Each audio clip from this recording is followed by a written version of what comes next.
Hello, everybody. This is Christina with Rock on Request magazine, and I am speaking today with Tim Skipper from House of Heroes. How are you feeling today, Tim? I'm feeling all right. Well, that's great news, and I'm glad that we're getting to talk. I have listened to a lot of your music and really love it. So, Thank you very much. You're welcome. It's always a pleasure for me because I talk to artists whose music I really do enjoy thoroughly. So I feel it's a privilege to end up talking to you guys. Good. That's awesome. Well, thank you so much again. You're welcome. Well, let's talk. You have a lot going on right now, obviously. I mean, you're still touring behind The End Is Not the End, which really wasn't released all that long ago. And Correct, yeah. then you also have the acoustic EP that just came out, and you have another one coming out. Why don't you fill me in and our readers and listeners in on some of the things that have been happening for you since last, fall? Okay. Since last fall, we went out on the Reliant K tour with Ludo and This Providence, and we got home from that, and we had about a month off, so we were just kind of like, fiddling around, and we were like, hey, let's go record some Beatles songs and put out a Beatles EP this summer. Why not? So we went and did that, and while we were there, we recorded those acoustic songs, and so, yeah, the acoustic End EP just came out May 7th, I think it was, on iTunes, and then this summer we have a Beatles EP coming out. We're going to be touring all through the summer and all through the fall. We've got about 8 or 9 songs written for the next record, and then hopefully after we get done touring in the fall, we'll get in the studio and make another record. Well, I think it's great that musicians can't sit still for very long. Yeah, exactly. I think we kind of had a lull there for a while as far as writing and staying busy, and then once we started writing for The End Is Not the End, we just didn't want to stop after that, and so we just kept going, and we haven't hit that wall yet. Well, it's a great record, so I could see where you would be inspired to keep going, and I'm guessing that you probably had a lot of songs that maybe didn't even make the record that you were still toying with, Yeah, that's very true. We had about 40 to 50 ideas that we never really fleshed out into full songs, so we kind of go back and revisit those and write some new ones and start piecing them together. So it's fun. And so, I think that one of these days, I think maybe when a band is winding down, they should just get all of these things that they had to put on the back burner and just release like a 10 CD set for all their fans. I think that's a great idea, actually. Because I think it'd be cool for people to hear songs in their, very infantile stages where it's just like 20-second chorus or something like that. Oh yeah. That would be so cool. You should do that, and you could be the trendsetter for all other bands to come. Nice, I like it. You could just call it the Raw CD. Yeah, that's right. I like that, though. Yeah, I like that a lot. Or we could be like Prince and have 20 or 30 documentaries made about us, but not have them released until after he dies. There you go. There's an idea. Hopefully that won't come out too soon then, when you think about it in those terms. Right, exactly. You guys have toured with a lot of bands that I've already talked to more than once. So, Family Force 5, who I love to death, and Ludo, Filter, This Providence. We've talked to all those guys before, and I'm surprised that we haven't spoken to you yet, but I'm hoping that you guys end up coming back around to the East Coast before the end of the year. Do you have any plans on coming back out here? We do. I'm not sure exactly when, because we were going to come out in July, and then we kind of got offered this little trip out to the West Coast, and so I think we're going to end up doing that, but I think probably in September we'll be back on the East Coast. That would be awesome. Yeah, that would be rad to swing by and say hey. Absolutely. I'd love to see you guys live, and that's one thing that I was going to ask you about too, because, well, first of all, there's so many things when I listen to the style of music that you guys play that really strikes a chord with me, because I love straight up rock and roll.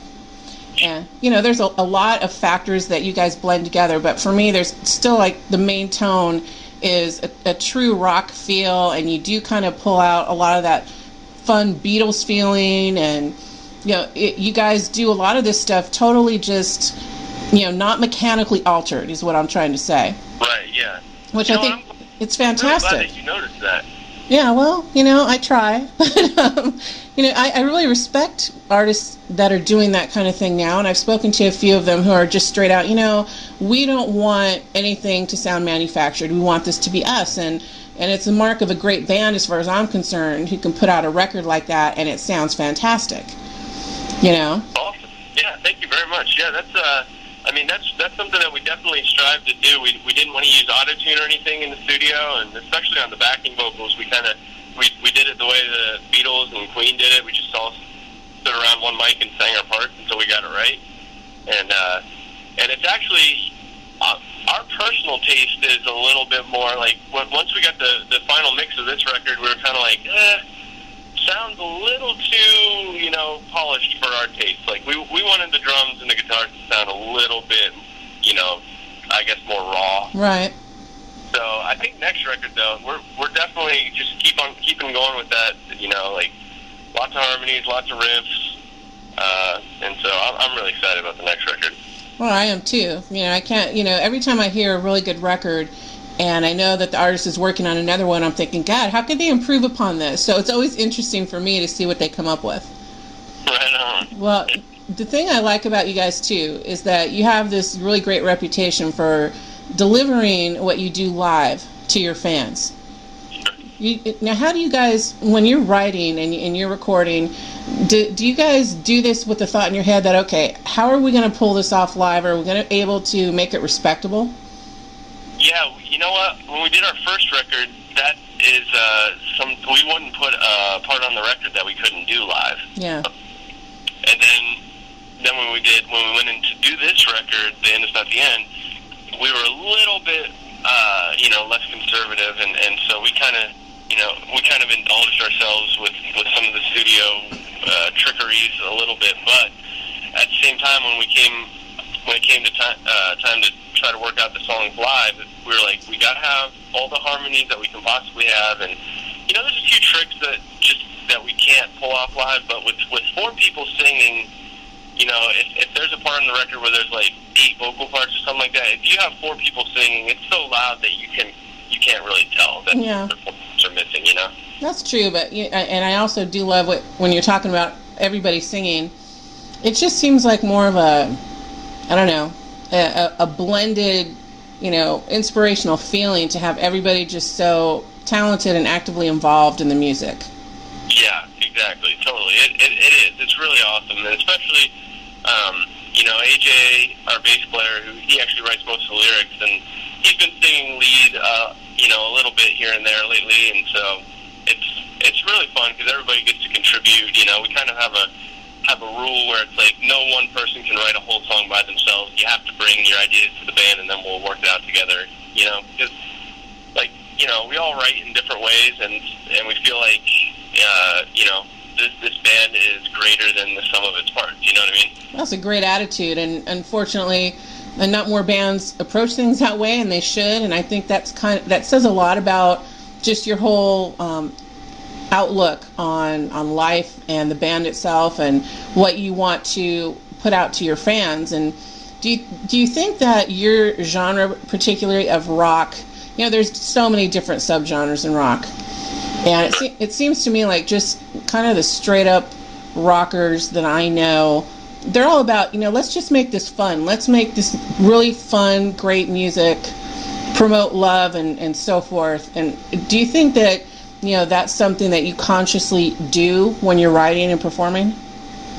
I think so. I think we've never been the type of band to write music together and think to ourselves, you know what, this might not actually sell very well. It's like we live for those moments when you're writing a song together and you come up with something that just gets us excited. It's like, oh man, put that riff right there. That's gonna be so sweet to play. And so I think that is the motivation for us. And it's just it's like a bonding experience. Right, definitely. Well, I completely agree with that.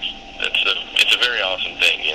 Well, definitely, and I think that's why so many people, when they find a band that they can tell when you're on stage together, it's obvious that you guys are kind of riffing off each other and really enjoying what you do. And, it shows to everybody. So I think that's great. That's awesome. Yeah, definitely. And it's great, too, when the crowd feeds into it. And then you got this whole reciprocating thing going on between, yourself and your bandmates and then yourself and the crowd, Right. It's like one big happy family, right? That's exactly right, yeah. Brothers and sisters all around. All right. I like that thought. Well, I had one other thing on a, I don't know, serious note, not very serious, but before I ask you something fun, I wanted to talk a little bit just about the labels that people tend to put on bands. You guys have, kind of had your start and initially as what people would say Christian rock. Sure. And, I interview a lot of bands that, are, I guess, maybe labeled that. They just happen to be Christians who form a band who are together performing. And some fans may not even know that some of their favorite bands are primarily Christian in nature. So, that's great when you guys first started out, and obviously you had a really big fan base coming from the Christian sect of the population. But do you think that you're finding it easier now, as every record you make, to kind of cross those boundaries and appeal to a larger audience? Yeah, you know what? I think so. I think it's that's one of those things where we kind of decided when we first started playing. We said to ourselves, you know what, no matter what, we're not going to let, anybody tell us who we are as far as, if we want to write a song about this, then we're going to write a song about this. And if, we don't, then we're not going to. So, a lot of times we'll get those people who are they're like, whoa, you guys are Christian? I never would have expected Christian rock to sound like this. And it's like, well, dude, just because, this is the particular thing that we believe in our spiritual lives doesn't mean that we can't write a certain kind of music, you know what I mean? Right. Christian music is not a genre in and of itself, so. And then again, we get it from the other side where it's like, you guys don't say Jesus enough. You don't say God, Right. So, it's kind of like, we just decided a long time ago, you know what, this is what we feel, this is where we feel called to be, and we're just not going to let anybody influence that. So, well, I always have my personal feelings on this because, obviously, and I've grown up listening to, a lot of Christian music, I guess you could say, in past years. And since I started, doing what I do, I actually kind of think that the bands who don't strictly stay in the Christian market, who cross over and they're playing mainstream to everybody, I think that they have a bigger influence in a way because, oh, you're exactly right. Yeah, a lot of people get introduced to music they wouldn't have listened to otherwise if they were steering away from the Christian, section of the music store. You know what I mean?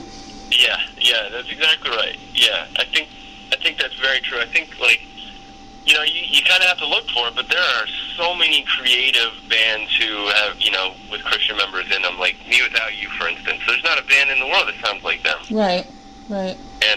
And those guys are, they're overtly spiritual in their lyrical content, but then, they tour with the Blood Brothers and, Coheed and Cambria and stuff like that, and those bands are like, we love that band. They're so nice, Right. I've interviewed so many, and like I said, so many that maybe I didn't even know were, but, to me, it's like, I don't care. I'm listening to the music, and music inspires me, and whatever an artist wants to write about, I totally respect. So, I've interviewed Under Oath and Haste the Day and Family Force 5, more than once, and, to me, it's about the music itself and not saying, okay, well, what are they labeled as? Yeah. So. Exactly, and I really appreciate that open-minded approach. It's kind of a bummer when we'll go on a message board and somebody will say people will be talking about a record and they'll be like, it's such a good record, and then some kid will get on there and say, oh, I just found out they're Christians. Listen to that, well, why wouldn't you? Right. You talk about Christians being not open-minded, and then you're just not going to listen to it because of a certain belief that we have, Exactly. I know. I hate that closed-mindedness on both sides, like you said, where you have one side saying that and the other side saying, oh, you don't write Christian enough lyrics. It's like, there has to be a point in time where people realize that, it's not about that, but... Exactly. what are you going to do? You're not going to please everybody all the time, right? Yeah, that's exactly right, yeah. So, if it wasn't that, it would be something else, Of course. Everyone finds a reason to flame, so... Well, let me ask you then, we talked about the possibility of you guys coming back to the East Coast, but, are there any specific tours or people that you are either trying to get on tour with or that you would say, oh gosh, if we could tour with anyone before the end of the year, it would be them? Well, oh man, let me think about that. There's definitely, a few years ago, we kind of had our dream tour, because Silverchair is probably one of our favorite bands in the world. Right. And so we got to open up for them for 4 shows, and so that was amazing. If they ever tour again in the States, I would love to play some shows with them again. But as far as, let me think about this. Probably, I would love to tour with Muse. I would love to tour with Brand New. And let me think, what's another one that we've been, on a more realistic level, a band that we've been kind of talking to and wanting to get out with a lot lately is the Rocket Summer. They have a new record coming out this summer. Oh, okay. Yeah, I've talked to them too. Yeah. That would be cool. Some good choices there. I like that. Yeah, definitely. All right. Well, so now it's time for just a couple fun things to finish up. Okay. The first thing is, since we're talking about musical style, nowadays all my favorite artists are hard to kind of pinpoint. They have, a lot of different genres that kind of blend together, which is great. I love that.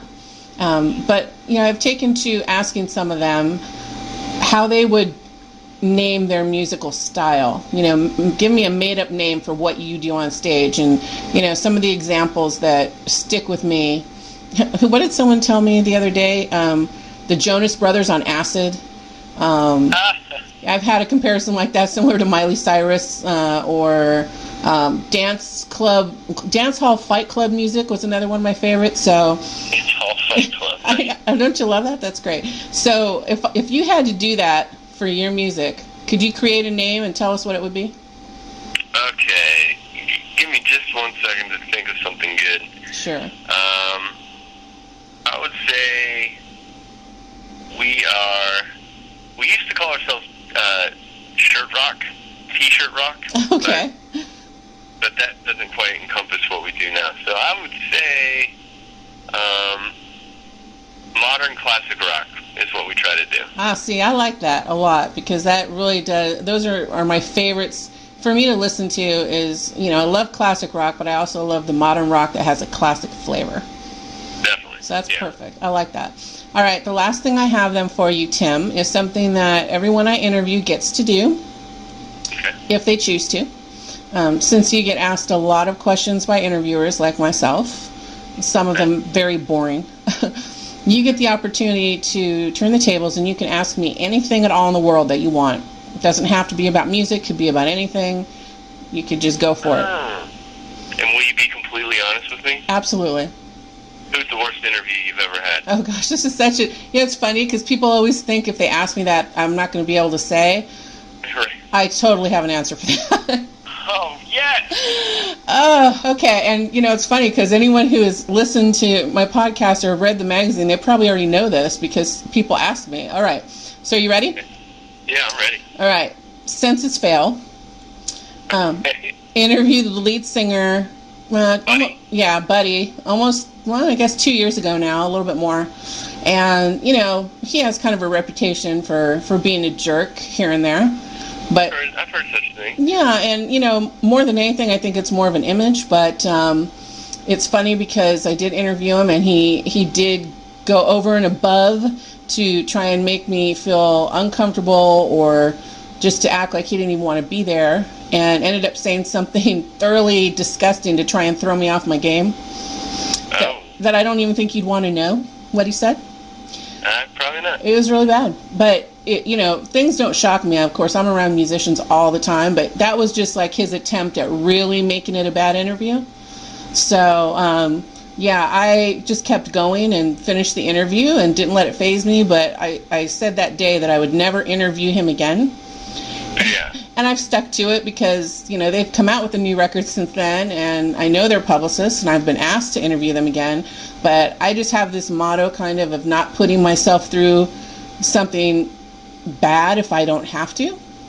Yeah, well, what's the point, you know? Exactly. And, you know, I'm all about promoting music. That's why I do what I do. It's for no other reason. I'm not getting paid the big bucks. I love to do that. So if I'm there trying to help you be promoted, I just don't need to be beat down for no apparent reason. So I won't. I love their music. I like the way they perform on stage, but I'm not going to get, you know, treated like that and then do it over again. That would be stupid. Exactly, yeah. So that's my answer. I have 2 more questions for you. Oh, sure. Go for it. Okay. Secondly, have you ever dated a guy in a band? No, I haven't. I actually... how shall I say this? I have had band members approach me. Okay. I've had one actually walk up and try and kiss me straight out in the middle of a venue. Hello. Yeah. In front of my assistant, who happens to be my daughter, who now is very much does not like that person in the band. I've had proposals during an interview. That was interesting. So yeah, I mean, there's always potential out there, but what people don't know is that I'm a married woman. So hence my daughter not really liking that guy now. So, you know, yeah. I don't do this to get together with musicians. It's Good. not the reason, and I don't, you know, I've been on plenty of tour buses only for professional reasons, and I know people who get into the business for the other reason, and that's just not why I'm here. So, you know, it's all good. I just try and keep everything in perspective. Excellent. I like it. Alrighty. Okay, question to the third is, what do you think of this whole movement with all we call them the neon bands, the bands that wear all the bright colors and, you know, I don't know, they're just cheesy for all purposes. All right, well, give me an example. Throw out a band name there. Well, first of all, let's start with the lowest common denominator, and let's go with Broken Side or the Millionaires. Okay. The lowest common. I like that. Okay, well, I'm going to throw out there right away that I interviewed one of those bands already. Okay. What do I think? Let me try and put this in the best way possible. I have a tremendous amount of respect for artists, especially ones who have worked hard their whole lives, that you know that music is what they do. It's like breathing for them. Yes. I can totally get it. I respect it. I used to sing all through, I don't know, most of my young life, and would still have been doing so for a long time if I could have. So I get what they do. And when I do come across artists who kind of fall into what they're doing, maybe is the best way I can put it, are using mostly mechanical means to put out their music of what they're doing. Yep. I can't look at that seriously and say, oh wow, you know, they've earned this. Okay. But at the same time, I will say this, the group that I did interview, their outlook on it is, you know, we have no illusions that we're here for the long term, that we're going to be this major artist, or that, you know, we didn't just fall into this. They kind of know who they are and how this all got going, and they're almost as surprised as everybody else is that they've gotten to where they are. And I think, and they're very young, and at this point I think their outlook is, you know, we're going to enjoy this while the ride lasts, knowing that it's not going to. Okay, gotcha. It's kind of the outlook. So, you know, I can't fault someone for wanting to do something and have fun, but at the same time, I kind of feel for the bands that I know that I've spoken to who have been busting their butt for 12 years. That's right. You know what I'm saying? And they're great. You know, I just heard another band today from Australia. Someone sent me this link. I listen to everything that people send me, so, which is why I'm so busy. But they're amazing. I mean, absolutely amazing. Great, just true rock band. And they're not signed. And I sit here and I think, gosh, you know, these people are fantastic, but yet you have another group that got signed in a matter of 6 weeks. Yeah. You know what I mean? Exactly. Yeah, I know exactly what you mean. That's one thing, we were talking about this the other day, and you know, like,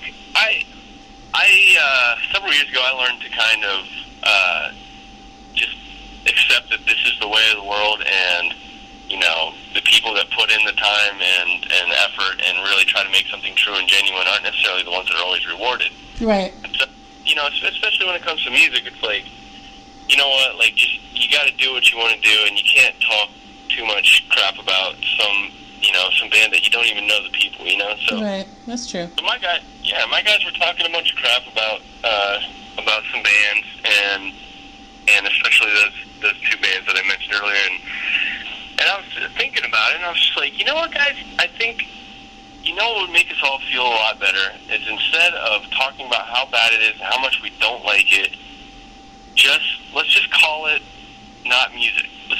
We won't call it music. Right. Let's call it something else. And after that, it just made the pill go down a little bit easier, No, absolutely. And you know what I can really relate to where this is all concerned, because being that I'm not a performer anymore, I haven't been for a long time, I look at what I do in a similar perspective, because, I don't know, how can I say this without sounding like I'm tooting my own horn, I guess. I talk to a lot of people, a lot of major artists, just like, any of the writers from, say, Billboard or Rolling Stone do, I think that I've had a lot of compliments on the interviews that I do from the artists, and I try not to make it the same old thing. And, I have a lot of people who read us and who listen to the podcast, thousands of subscribers. I think that we do a good job with what we do. And here, you have people and articles that I've read for some of these majors that I think, really, that's what they put into all this? Right. But they're probably making a lot more money than I am, and they have a lot more exposure than I do. But I have to put it into the thought of, okay, well, I don't do this for them, and I don't do this to make a lot of money. I do this because it keeps me connected to the three things I love, which is music, writing, and photography, because I also do concert photography. So I have to say, okay, this is why I'm doing it, so I'm happy, and I'm happy with what I do. I'm not looking at it like, oh gosh, I could be doing so much more somewhere else, because I'd be doing what they want me to do, not what I want to do. That's exactly right, yeah. So that's my take. Well, I appreciate your take. That's very cool. Thank you. Well, I think this has been great. I've loved talking with you, and I think our listeners are going to be very happy when your Beatles EP comes out. I am too, because I love Beatles covers. I think they're great. Cool. Sweet. Yeah, I'm looking forward to it as well. And we'll be happy to review your new record when it comes out, hopefully soon. Sounds good. And come to North Carolina. We need some good entertainment. Okay, sounds good. Yeah, I'm sure we'll be there sooner than later. Wonderful. Well, you take care, and I will talk to you soon. All right, sounds good. Take care. Thank you very much. You're welcome. Bye-bye.